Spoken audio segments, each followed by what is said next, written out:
लोकसभा चुनाव 2024 के नतीजे 4 जून को आ गए। केंद्र की सत्ता में बैठी बीजेपी को इस बार पूर्ण बहुमत यानी 272 सीटें नहीं मिली।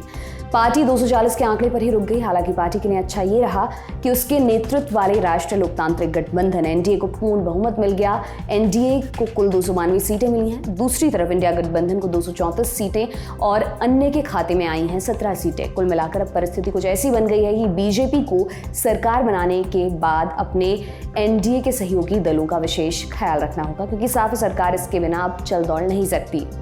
एनडीए में बीजेपी के बाद सबसे ज्यादा सीटें तेलुगु देशम पार्टी टीडीपी को मिली हैं। आंध्र प्रदेश के नेता एन चंद्रबाबू नायडू की इस पार्टी को 16 सीटों पर जीत हासिल हुई है। इसके बाद नंबर आता है नीतीश कुमार की party JDU Janata Dal United का। जनता दल यूनाइटेड के खाते में 12 सीटें आई हैं। बिहार की ही एक और पार्टी लोक जनशक्ति पार्टी रामविलास ने एनडीए में सबसे अच्छी परफॉर्मेंस दिखाई है। चिराग पासवान के नेतृत्व में पार्टी ने सभी 5 में से 5 सीटें अपने नाम की हैं। शिवसेना शिंदे गुट की भी 7 सीटें आई हैं। अब जाहिर है जिसकी जितनी ज़्यादा सीटें उसका सरकार में उतना दबदबा भी दिखेगा, मंत्रिमंडल में पैठ भी उसकी दिखेगी, बढ़िया मंत्रालय भी मिलेंगे।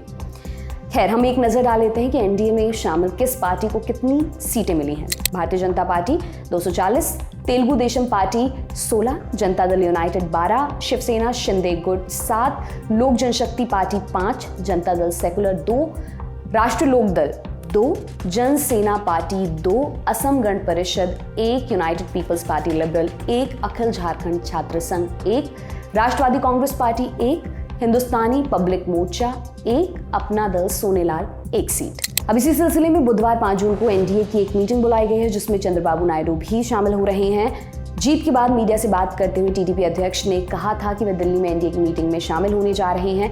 उन्होंने कहा, मैं एनडीए के साथ ही हूं, अगर कुछ बदलाव होते हैं तो मैं इसकी जानकारी दूंगा। आंध्र प्रदेश विधानसभा चुनाव में भी टीडीपी की अगुवाई में एनडीए ने 175 में से 164 सीटें जीती हैं। वहीं पार्टी को 2024 लोकसभा चुनाव में 25 में से 16 सीटें मिली हैं, जबकि जगमोहन रेड्डी की वाईएसआर कांग्रेस पार्टी महज 4 सीटों पर सिमट कर रह गई। इसके साथ ही जनसेना पार्टी ने भी 2 सीटें जीती हैं।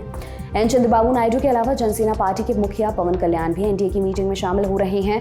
ये भी खबर है कि नायडू 9 जून को अमरावती में होने वाले अपने शपथ ग्रहण समारोह में पीएम मोदी और गृह मंत्री अमित शाह को बुलाने वाले हैं। उन्होंने जनसेना पार्टी और भाजपा का आभार भी जताया। कहा कि गठबंधन में एक साथ आकर वोट न कटने से पार्टी को बड़ा फायदा मिला है, जिसकी वजह से ये ऐतिहासिक जीत उन्हें विधानसभा चुनाव में मिल पाई है। उधर नरेंद्र मोदी ने बुधवार 5 जून को प्रधानमंत्री पद से इस्तीफा दे दिया। उन्होंने राष्ट्रपति द्रौपदी मुर्मू से मुलाकात की और केंद्रीय मंत्रिपरिषद सहित अपना इस्तीफा उन्हें सौंप दिया। राष्ट्रपति द्रौपदी मुर्मू ने उनका इस्तीफा स्वीकार कर लिया है। उन्होंने नरेंद्र मोदी और मंत्रिपरिषद से अनुरोध किया कि वे नई सरकार के कार्यभार संभालने तक पद पर बने रहें। राष्ट्रपति भवन के आधिकारिक एक्स अकाउंट पर इसकी जानकारी दी गई। बताया गया, प्रधानमंत्री नरेंद्र मोदी ने राष्ट्रपति भवन में राष्ट्रपति द्रौपदी मुर्मू से मुलाकात की। प्रधानमंत्री ने अपना और केंद्रीय मंत्रिपरिषद का त्यागपत्र सौंपा। राष्ट्रपति ने त्यागपत्र स्वीकार करते हुए प्रधानमंत्री तथा उनके सहयोगियों से नई सरकार के गठन तक अपने पद पर बने रहने का अनुरोध किया। आगे इससे जुड़ी जो भी अपडेट्स आते हैं हम आपको बताते रहेंगे। ये तमाम जानकारी आपके लिए लेकर आए हमारे साथी अब है। मेरा नाम दिव्यांशी सुमराव है। आप देखते रहिए दी लल्लन टॉप। शुक्रिया।